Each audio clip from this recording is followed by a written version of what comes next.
हमजाद मुझे उस वक्त बचाने नहीं आया, क्योंकि मैं उस वक्त नापाक था और इसी वजह से वो कातिल मेरी गर्दन धड़ से अलग कर पाए थे।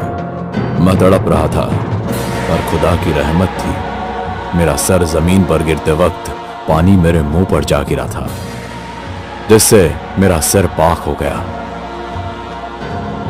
और उसी वक्त हमजाद मेरा कटा हुआ सर लेकर वहां से उड़ गया।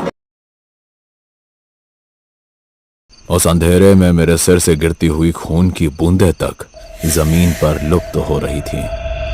हमजाद मेरे सिर को शहर से दूर एक पुराने खंडहर में ले गया। ये सब क्या हो गया हमजाद? मेरा जिस्म कहां गया? मालिक, मैं आपका जिस्म लतीफ हूं, इसलिए मेरा भी जिस्म आपके जिस्म के साथ गायब हो गया। मेरी कुव्वतें भी कम हो गई है। उन लोगों ने आपके जिस्म के टुकड़े टुकड़े कर दिए हैं और अब वो हमारे किसी काम का नहीं। तो क्या अब मैं ऐसे ही सर कटा बनकर रह जाऊंगा? नहीं मालिक, मेरे पास एक तरकीब है। हमजाद ने मुझे वो तरकीब बताई।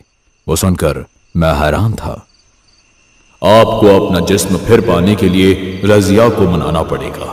अब वही है जो आपके और मेरे मुस्तकबिल को संवार सकती है। पर क्या वो मेरा ऐसा सरकटा रूप देखकर मेरी बात मानेगी? आका, आप तो फरेब के मालिक हैं। मुझे यकीन है कि आप कुछ ना कुछ सोच ही लोगे। अभी थोड़ा आराम कर लीजिए। यहां इस खंडर में हमें कोई परेशान नहीं करेगा। कल रात ही मैं आपको रजिया के कमरे में उड़ा ले जाऊंगा। अब यही मुनासिब है।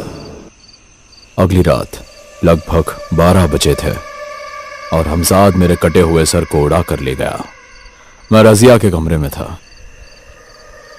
रजिया, उठो रजिया।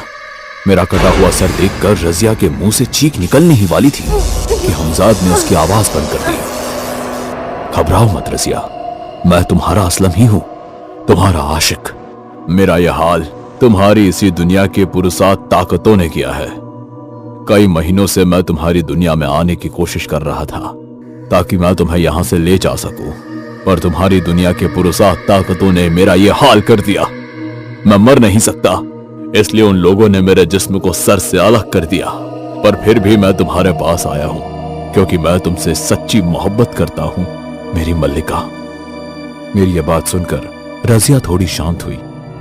पर क्या तुम हमेशा बिना जिस्म के ही रहोगे?